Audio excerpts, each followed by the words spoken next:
The information contained in this podcast is an expression of opinion and does not constitute investment advice. This is the Gold Money Podcast with Felix Moreno, keeping you up to date with expert opinion on precious metals and the markets. Hello and welcome to the Gold Money Podcast. I'm here today with Michael Krieger, blogger at libertyblitzkrieg.com, investor and activist for freedom. Hello, Mike. Hey, Felix. Great to be on with you. So welcome to the Gold Money Podcast. Can you tell those listeners who haven't heard your previous appearances of the Gold Money Podcast a bit more about yourself and your website, libertyblitzkrieg.com? Sure. I'll try to give you the quick rundown for those listening that don't know me. I originally started on Wall Street in 2000 at Lehman Brothers. I served in the equity research department in the oil and gas sector for 5 years. Then I moved on to Sanford C. Bernstein, where I was the commodities trading desk analyst, basically responsible for helping the analysts and our clients understand the commodity markets globally. I did that 5 years, and I couldn't take the business anymore. I mean, I just started to see a lot of the corruption and just the Ponzi-ness of it all that we all know about now. It's kind of mainstream. And I left. I resigned in the beginning of January 2010, and didn't know what I wanted to do. So I was just investing some family capital, and I continued to write because that was one of the things that I was known for at Bernstein was my writing macro. And then it just ended up getting picked up on Zero Hedge and Max Kaiser. I did some interviews with Max Kaiser, and then I really just decided to take it to the next level and focus on the activism and blogging and writing and not limiting myself to just financial or commodity matters, but discussing everything from civil liberties to spying by the government, right, and gold and silver, everything. So that's what I'm doing now, and my website's libertyblitzkrieg.com, as you mentioned. So we're going to talk about all of that, but actually, since you mentioned that you're a commodities analyst, tell me, did you get to analyze gold? Oh, yeah, it's a funny question. So I wasn't supposed to. Now, at Sanford Bernstein, we didn't cover gold. We didn't have a gold analyst, which actually is not that uncommon on Wall Street. It's obviously a small sector that only became prevalent in the last 10 years or so. But I just did it on my own. I learned all these things. I realized no one at the firm was discussing gold. So that actually caused some interesting conversations while I was at the firm. But no, I was the guy that was commenting on gold, but I sort of created that role for myself. It wasn't intended to I wasn't supposed to be speaking on it. Let's just put it that way. I can imagine. I actually had a similar experience. I was at an equity trading desk, and I started writing about gold as well. Yeah, you get some interesting responses internally. But wait, so when you started analyzing gold, I imagine you started looking at it the same way you looked at other commodities, right? Well, not exactly, because by the time gold came into my world, I had already noticed that oil and other commodities, and this is around 2007, were not trading on supply and demand and fundamentals anymore. They were trading on a weak dollar bet. They were all correlated. If you remember 2007, 2008, the correlation between the dollar and commodities was so strong. And so by that moment, I had already realized something was up with the currency. So when gold really came onto my radar, I already had been like, okay, well, this is a alternative currency, and I need to look at it from that angle. So not exactly. Right. So, but I guess you didn't find much echo for those views. No, in fact, I was told at my firm that there was no relationship between the dollar and commodities and oil or anything. Meanwhile, I'm looking at my Bloomberg screens and I'm seeing the correlation every second of the day. So it was an interesting dynamic. People have their worldviews, and when you're a fundamental analyst and you believe supply and demand actually prices, it's tough to convince them otherwise. So yeah, it was an interesting experience. And back then, if you recall, like Felix, at a traditional Wall Street firm, the notion of weak dollar and commodities, it actually was kind of controversial. Now it's not, but it was back then. So things have changed. Did you live through the whole $140 per barrel oil? Yeah. That was the thing. The rise, the crash. I was fortunate enough to get sort of the both sides of that. It was probably a lot of luck involved as well. But I was calling it a bubble in the run up and just a dollar play, and then I sort of switched and got bullish too. So that's what really helped me gain a lot of client respect was being able to sort of time that roller coaster well. Which is which obviously is, and now it's almost impossible to call these markets. At least I've pretty much given up on trying. Yeah, beyond technical analysis, it's very hard to try and do anything really. Right. Nothing's really fun to, I mean, whereas back when I used to work on Wall Street, I remember even though things were manipulated, when I would see news, I could usually guess the reaction in the market. And I just haven't been able to see that or do that for years now. So it's just a different world. It is. It's changed a lot. So let's talk a bit about the U.S. fiscal situation and why we should care about it. Yeah. Okay. Well, I mean, the interesting and scary thing about having the reserve currency, as you know, is that as long as it's functioning for you, you can get away with murder, literally and figuratively, and we're doing that in the United States now. The big concern with that is when these things go, they go rapidly and all at once, and sadly, when you have the reserve currency and you aren't producing or working to consume your lifestyle, which the United States as a country isn't doing. We're basically printing the money, protecting the petrodollar, and then sustaining our lifestyle. Over time, the economy gets completely hollowed out. And I think, that's what we're seeing now. And if you look at the jobs that are being created and you look at, how young kids have no jobs and the jobs they're getting tend to be in food services and bars. And I can tell you for a fact, just, in Boulder, Colorado, where I live, it's a college town. There are a lot of young people here. I have friends that are recently graduated from college. And yeah, I mean, they're like all working as bartenders or waiters. They really, and these are, this is a pretty affluent town. So I see it every day. You can just imagine what things are like in Italy and Spain. Yeah, no, I don't even want to think. Yeah, it's sad. It's sad. It's sad, but I like to think that there's nothing that can't be fixed if people give up on the preconceptions and try and approach problems with an open mind. Yeah, no, I agree with that. In fact, there is a silver lining to all this, and I've said this before to people. I'm like, look, if kids don't have jobs, right, but they're able to somehow, let's say, or people in general, and they're able to somehow get support from the state, perhaps in this time period, they're learning, they're taking some of their free time to figure out how things work and developing a paradigm or doing interesting things. I'm convinced that by the end of this whole thing in the Western world, what we will get on the other side is some really good literature and perhaps art, as people, don't have the buck to chase necessarily, and they just go do some interesting things. So that's what I hope happens, and I am optimistic that on the other side of this, we're going to have a much better world. But it's just the growing pains of it all are troubling. Yeah, change is always painful. Yes. Especially when the currently established system has been ongoing for so long, it's going to be very traumatic. Anyway, so let's talk about gold just a bit more. You've obviously been in contact with hedge funds. You've been keeping track on what Soros, Paulson, and other hedge funds have been doing in gold. I think is it true that Paulson's gold fund is currently losing like 63% this year? Yeah, I guess the latest stats came out, I think it was yesterday, and showing that it was down about 65% this year. Which doesn't surprise me, considering if you look at the mining companies and the gold price, it makes sense. But for me, I've never liked Paulson in this trade, and for a lot of reasons. But one of them is that when he first started making waves about the bets he was going to make post the crisis, I was uncomfortable with a lot of them, like his positions in the banks and in housing and all that, and I just felt like I wasn't aligned with how I felt. A gold investor would really look at things. And so I felt uncomfortable with him in the trade to begin with. And then the fact that he's in GLD also, right.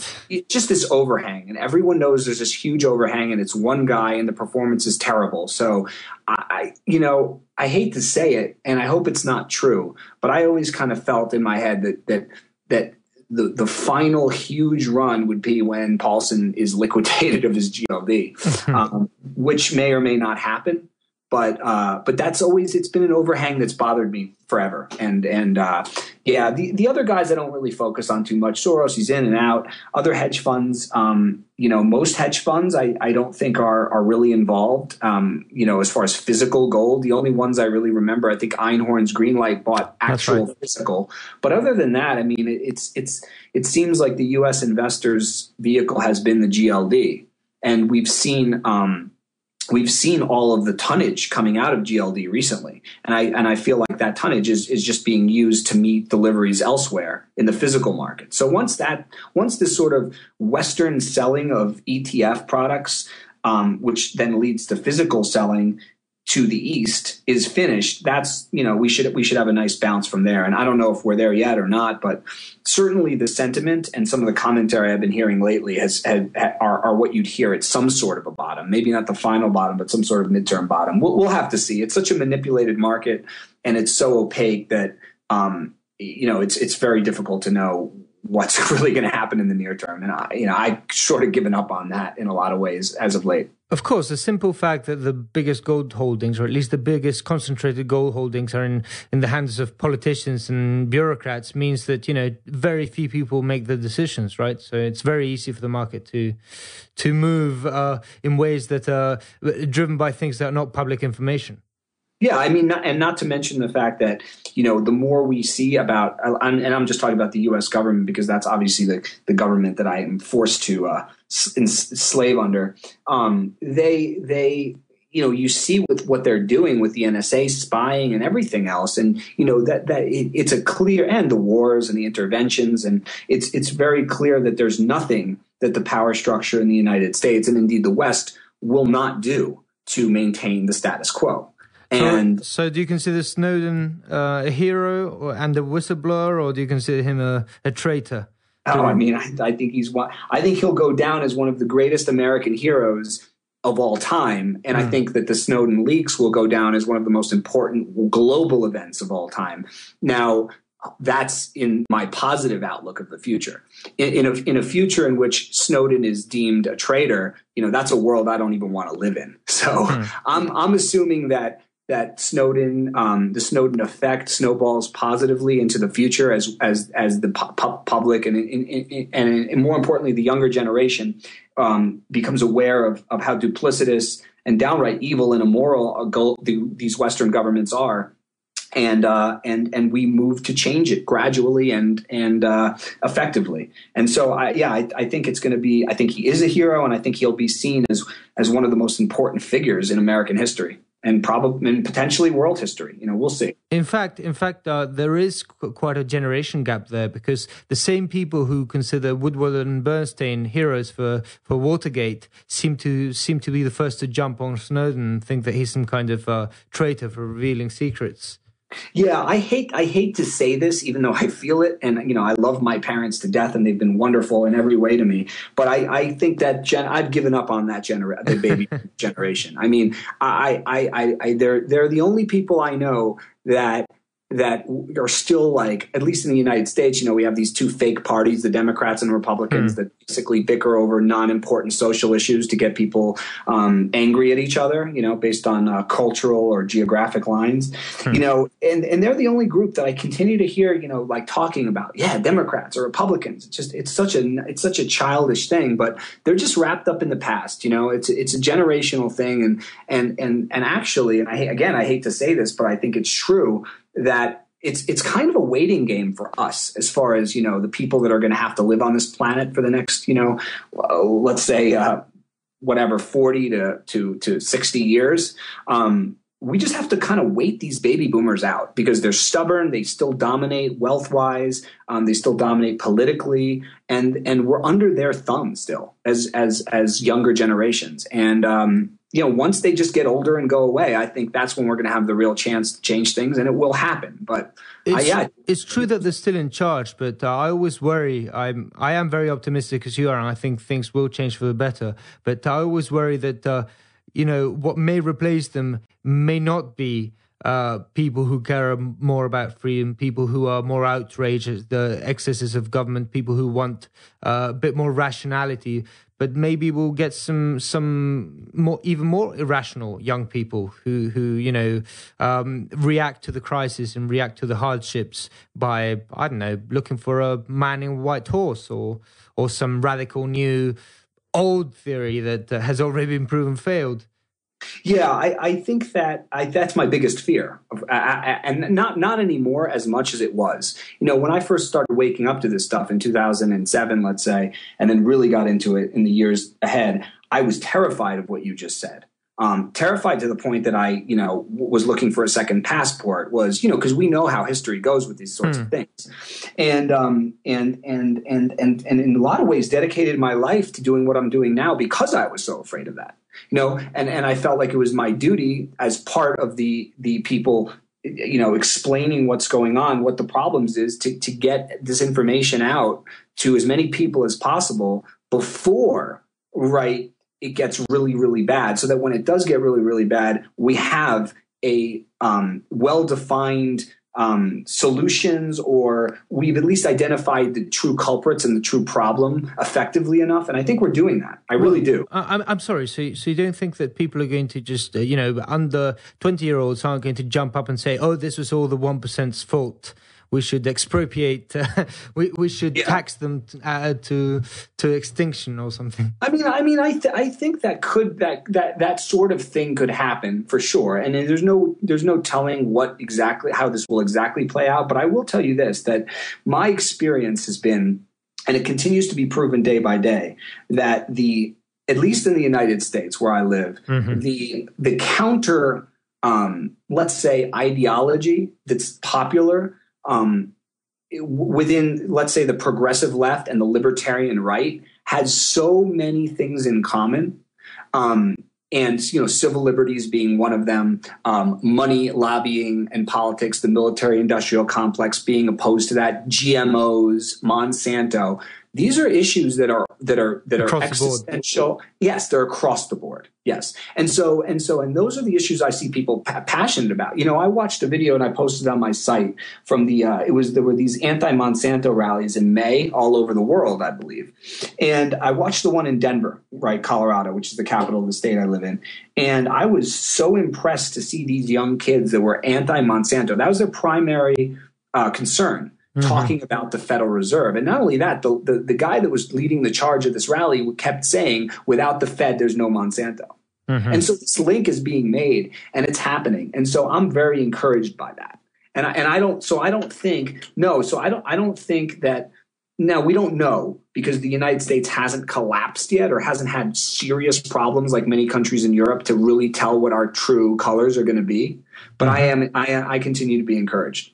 Oh, you can definitely be much more hopeful for the United States than for other countries, I'm sure. The entire Ron Paul presidential election campaign was such a wake-up call to many people in the States, and we've had nothing even remotely similar, at least in Spain or France. Or the alternatives here are just as unsavory as the status quo, I have to say. Yeah. There's I guess like Nigel Farage, I like up in the UK, and he's charismatic, well spoken, and seems to be, saying a lot of the same things as the Ron Paul movement. But I don't know. I'm just not familiar enough with like France or Spain's politics to know. But from what I do have read, I would seem to agree with what you're saying. And you, Michael, you accept Bitcoin donations on your website, on your blog. How's that going? Yeah, well, lately when the price has gone up, I haven't gotten as many donations, but it was a reasonably steady trickle, and then the price went up a lot, and then the donations slowed down, which I don't, it doesn't surprise anyone, right? Everyone's got $1,000 price targets in their eyes, so all of a sudden they don't want to give them out, but the reason my position on Bitcoin, I've been very clear about it from the beginning when I started talking about it, is that I support it completely because I support anything that is a pre-market alternative to monopoly currency. And by monopoly, it's like a double entendre, right? It's like the game monopoly, and it also they have a monopoly on its creation. The central banks do. So that's why I support it. And a lot of people in the gold and silver community are anti-Bitcoin, which I find very strange to understand philosophically. But no, for me, it's look, anything, whether it's just coupons or whether it's Crested Butte bucks, which they have out here in a little town in Colorado, local currency, anything that any medium of exchange human beings want to use to exchange with each other in voluntary transactions, I support. And Bitcoin just happens to be one of the ones that has a lot of momentum behind it. Now it has venture capital money behind it. And so that's why I sort of focused on it. Also, I like the fact that there is no Bitcoin company to go to. Because as we know, the governments of the world will call someone up and say, hey, if you don't do this, this, and this, we're going to shut you down. And they can. Whereas with Bitcoin, you can't. There's no central office to shut down, which I really like. Of course, we've seen that vulnerability come into play many times before over the past few years with digital currencies. But one concern, which I don't share, but which I hear raised very often, is about digital currency and privacy. Because we've talked about Snowden, we talked about the NSA recording all kinds of internet data, about all these Google and all these companies collaborating with them, even though at the same time they deny that they do. Don't you think that Bitcoin is vulnerable to data mining and to someone like some government trying to control it through these mechanisms? Well, I mean, look, I think the concept of digital currency is two-sided. On the one side, if you assume there's no government, right, no spying or none of that, then digital currency is obviously like a pretty good thing. But of course, we don't live in that fantasy world. What I would say to that is that Bitcoin, in the manifesto of the creator or creators of Bitcoin, they were very clear philosophically where they're coming from, and they tried to make it as anonymous as possible. And I believe that the market will sort that out. It's like, for example, there already are, not that I've used them, but there are launder. It's not, I don't like to use that word, but I guess it's like Bitcoin shuffling agencies where essentially you can send your Bitcoins to a service that will then like mix it in with a bunch of other Bitcoins and you'll get other ones out. So, to make it less traceable. So there are things you can do. And I think more and more they'll develop things you can do to make it more anonymous. It's really up to you as a Bitcoin user how anonymous you want to make it, or how far you want to go. But you can make it relatively anonymous, from what I know. But for people to assume that if you just get a wallet and you start spending Bitcoins, that's anonymous. Well, no, that's not the case. Yeah, I mean, we need to be very worried. But what I always say to people is this: it's like, look. I become worried about Bitcoin or any digital currency when it becomes a monopoly currency. So if we have a digital currency that then the state or central banks force us to use in as preference to other currencies, then right there you lose my support. Exactly. As long as it's voluntary, yes. Any failures that it has can just be, you can just move to an alternative. Exactly. And one of the wonderful things about Bitcoin is that it sparked this whole revolution. There's all these copycats and alternative digital cryptocurrencies that has sprung up, inspired by the example of Bitcoin, claiming to be better in one way or another. Who knows if they are, but right. That's one of the great things about it. Yeah, exactly. And look, it's all part of the same trend, which has to do with privacy, and encryption. And it's just, even if Bitcoin does nothing else, and this is what I've said from the beginning, it's like, I don't know that Bitcoin is going to be the answer. I don't think there is an answer anyway, but it's the process that matters. And what Bitcoin does is teach people. It makes them ask questions. Well, why did Bitcoin come about? What's the philosophy behind Bitcoin? Do I agree with that philosophy? Hey, look at what the NSA is doing. We need more stuff. And like this post I just wrote right before I got on with you has to do with this search engine called DuckDuckGo, which I had heard of or never used. And the founder of it doesn't track anything. So, what the quote in The Guardian said was, if the NSA asks for data, we don't have any data, which is great. And, I'm going to start using it and see how I like it. But and he said that the traffic has surged. I think it was 50% right after Snowden's leaks came out. Their traffic surged. So again, I think all of this is really good. People are inherently lazy, for sure. I get it. But, when something smacks them in the face like Edward Snowden's or Revelations, and there are alternatives there, people will try the alternatives. And I'm an example of that. I will try DuckDuckGo, and I encourage other people to check it out as well. I'll check it out as well. Just going back a second, one more thing about the Bitcoin donations. How long? Because there's loads of bloggers out there who think this is some kind of very complicated thing for programmers or whatever. How long did it take you to set up a donation address at your blog?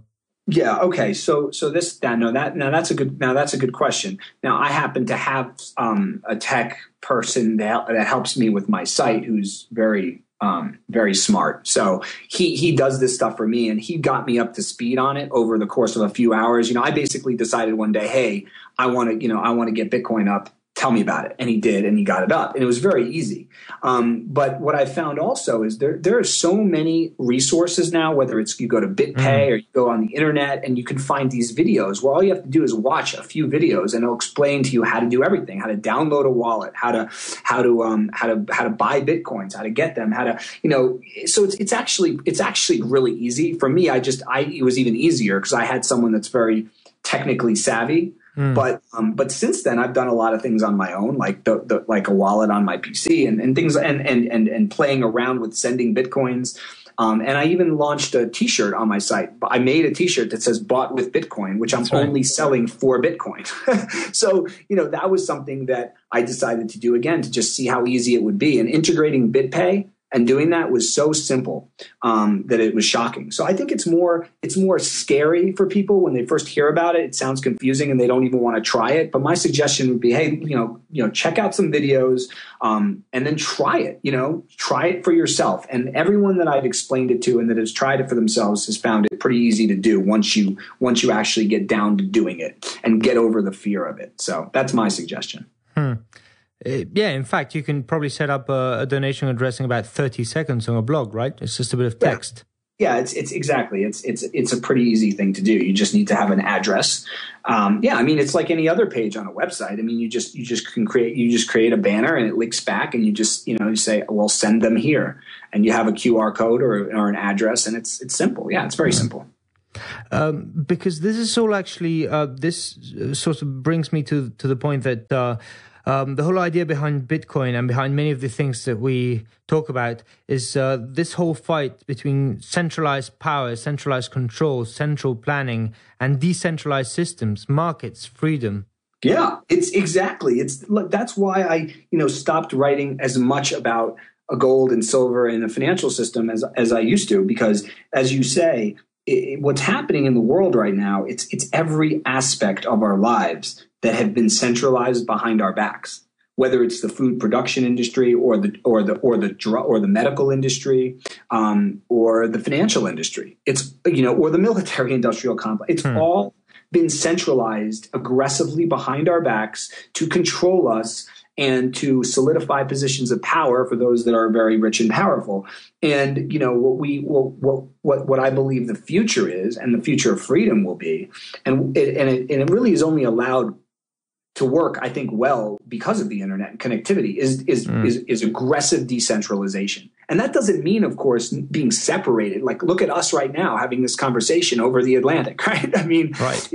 We'll be more connected than ever, but we'll be more free to determine how we live than ever through decentralization. And and I fundamentally believe humanity does not need centralized government. I think that centralized power, aggressively pyramid structures of political power, all of that stuff basically encourage psychopaths to become at the top and then ruin all of our lives in society. So take those pyramids down, live in a more flat, decentralized world where we're more connected than ever. Humanity is more connected than ever across the world, across continents, across races, across cultures and religions and everything. Because I believe that humans are essentially pretty good and fine. And our biggest problem for thousands of years is simply this, that the small percentage of crazy psychopaths, sociopaths tend to get in control of political power, and then they run it in a very hierarchical, pyramidal structure. And once the structure is there, it really just attracts psychopaths. You'd have to be a psychopath, an egomaniac, to really want to rule over people like a Maharaja.